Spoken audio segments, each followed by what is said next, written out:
Okay, muli, welcome sa ating video. Ang ating video is magbigay na naman tayo ng isang karakter sa Bible na pwede natin kuhanan ng lesson.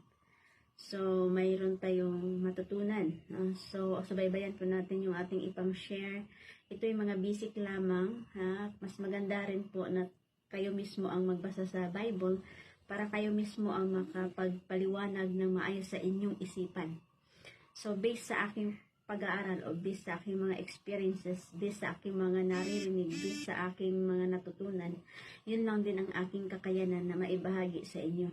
So, ang aking part, i-share yung karakter at kung anong pagkukulang, kung ano man yung na-share ko. So, basahin na lang natin yung Bible mismo, tayo magbasa mismo, para tayo mismo ang makapagsaliksik kung ano yung tumbok na nasulat doon. So, ito yung aking i-share, basic lamang ito na magbigay sa atin ng idea na ito pala yung mga pangyayari noon na hanggang ngayon ay connected, no, related sa panahon natin ngayon. So, nung una ay na-share na natin about kay Jonah, na-share na natin about kay Noah. So, doon tayo nahinto kay Noah. So, nakita natin yung scenario, yung about sa flood. At saka yung nabitin tayo doon sa mga hayop na kung saan may tigpipito na pinasakay sa arka, tigdadalawa ang mga hayop na hindi ngumunguya. So, magbigay tayo ng halimbawa ng mga hindi ngumunguya. Yung panahon sa flood kay Noah, no, bago tayo mag-start sa next nating karakter, atin itong i-share ang tungkol doon sa mga hayop na pinaakyat doon sa arka. Kasi noong panahon ni Noah, doon po nag-start na ang karne ay inalaw. Hindi po talaga pagkain yung karne. Pero doon sa creation, no, bago ginawa yung tao na plaster na lahat yung mga halaman, mga animals, katubigan, mga ibon sa impapawid, kalawakan, so na-plaster na bago ginawa yung tao. So, tandaan po natin yung tao hindi binigkas ng ating Panginoon na magkaroon ng iba't ibang uri ng tao. So, ang tao ay gipurma sa mapagpalang kamay ng ating Panginoon. At yung mga hayop, ang tao mismo ang mamamahala. So, balik tayo doon sa hayop na tagdadalawa ang pares, no, pinasakay sa arka. So, may mga pinasakay sa arka na tagdadalawang pares. Ito yung mga hayop na biak ang kuko, ngunit hindi ngumunguya. Ito yung palatandaan na hindi ito pinakain ng ating Panginoon dahil dun sa kanilang uri na pagkahayop. Dahil nga po yung likas nila, yung kanilang katawan may likas, no? Kaya nila magtunaw o kaya nila i-absorb yung mga maduduming pagkain. Kaya nilang hindi sila malalason pag kumakain sila ng mga pagkain, na panis na pagkain, yung mga maduduming pagkain. So, parang kaya i-absorb sa kanilang katawan kasi may likas. Mayroon silang parasite na kung saan ito yung dahilan na kung saan ay matatawag sila na madumi. No? Madumi. Pag sinabing madumi, hindi siya inalaw na pwede kainin. Kasi based sa kanilang likas, no? Kasi, magbigay tayong halimbawa, pusa, hindi yan inalaw. Kamilyo, hindi yan inalaw. Diba? Ang kamilyo nasa deserto. Anong kinakain ng kamilyo? So, makikita natin yung lifestyle ng mga hayop. At yung kabayo, diba? Ang kabayo, biak ang kuko, pero hindi ngumunguya.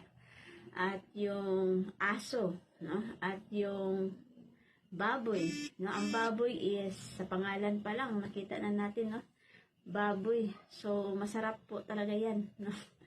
Pero sa biblical na pag-aaral, yun po ay karumaldumal. Pag sinabing karumaldumal, hindi po yan nasali sa baha. Kasi ang nilinis ng tao, ang nilinis ng Panginoon, magkaroon ng flood para iligtas yung mga tao. No? Para magkaroon ng, hindi sila, pagkatapos ng baha, hindi sila nabago kumbaga, ganun pa rin sila. Nung dumating si Jesus Christ, hindi naman dumating si Jesus Christ para sa mga hayop. No? Dumating si Jesus Christ para iligtas niya ang lahat ng mga tao mula sa mga kasalanan. yung hayop na karumal-dumal, ibig sabihin, hindi yun pagkain. Kumbaga, pwede mo siya kainin sa gusto mo. Kung lulutuin mo, pwede mo siya kainin. Pero ang epekto noon, kung ang Panginoon nag-care sa atin, bigyan tayo niya ng babala na ito'y karumal-dumal, na bawal hipuin, bawal kainin yung laman. So, kung biblical na pag-aaral, ikaw, ako, tayong lahat, kaya nating basahin yung Bible. Kung malawak ang ating pag-unawa, malawak ang ating pag-iisip, kahit doktor siguro, no, pag i-microscope yan, makikita natin maliit lang na hiwa ng karne ilagay sa microscope, ano ang makikita dyan? May mga parasite sila na kahit anong luto mo, kahit iturbo mo pa yan, pagka lamig niyan, babalik at babalik yung kanyang parasite, mabubuhay muli. Pag yan ay kinain mo, yun po yung mag-cause na maninikip yung dibdib mo, so magkakaroon ka ng karamdaman. So, sa una pa lang, binawal na yan ng ating Panginoon. Karumal-dumal. So, mga hayop na tagdadalawa ay mayroon silang mga likas na hindi sila pwede kainin. So, kung ipagbawal yan sa Panginoon at inalaw natin yan sa katawan natin, hindi naman ang Panginoon ang mag-suffering eh. Tayong mga tao. Tayo yung mag-suffering. Okay. Nasa atin, choice natin yun. Wala tayong magagawa. Basta ang Panginoon concerned sa atin, nagpapaalala sa atin. So, huwag tayong ma-open. Basta ang importante is may nagpapaalala sa bawat isa sa atin. So, tandaan lang din natin na ang Diyos, siya yung unang nagmahal sa atin. Nagbigay siya ng palatandaan kung ano ang pwede kainin. So, bago tayo dadako sa ibang mga story o karakter sa Bible, tandaan natin doon sa Garden of Eden, mayroong pagkakilala sa mabuti at masama. Sabi ng Panginoon, Adan, Eva, may malaya kayong kumain sa lahat ng prutas sa halamanan ng Garden of Eden, maliban sa punong ito. Bawal hawakan, bawal lapitan, bawal kunin ang bunga, at bawal kainin. So, doon pa lang, magka-idea na tayo na mayroon palang pagkakilanlan, no? Ano yung hindi pwede, ano yung inalaw, ano yung hindi inalaw. So, doon makikita yung obedience, kung paano sila sumunod sa Panginoon. So, ang nangyari, hindi sumunod si Eve. Na-tempt siya kay Satan. And second is, mga anak niya. Anong sabi ng Panginoon? Abel, Cain, maghandog kayo ng tupa. So, ang alaga ni Abel, mga tupa. Ang mga alaga naman ni Cain, mga prutasan. So, ang guidelines, maghandog ng tupa. So, doon mo makikita kung paano nag-disobey si Cain. So, sa panahon din natin ngayon, ano yung iniwan sa atin? Yung 10 utos, 10 commandments. So, ang 10 commandments nahati sa dalawa, pag-ibig sa Diyos at pag-ibig sa tao. So, nandun na paloob, no, sa 10 commandments, yung pag-ibig natin sa Diyos at pag-ibig natin sa tao. So, basahin na lang natin yung 10 commandments. Kasi paulit-ulit ko na yung gi-share. So, hindi tayo nagkulang sa pag-share. So, ibig sabihin, nasa atin yung pagtugon kung paniwalaan ba natin o hindi. Kailan natin sundin. Kasi, kung unang mga magulang natin, sumuway, tayo pa kaya. So, ano yung magandang nagawa ng ating Panginoon? Bagaman tayo'y nag-disobey, na naging ulang alam sa mga katotohanan. Pero anong ginawa ng ating Panginoon? Bibigay niya ang kanyang bugtong na anak mo. Sino man ang sumampalataya sa kanya magkaroon ng buhay na walang hanggan.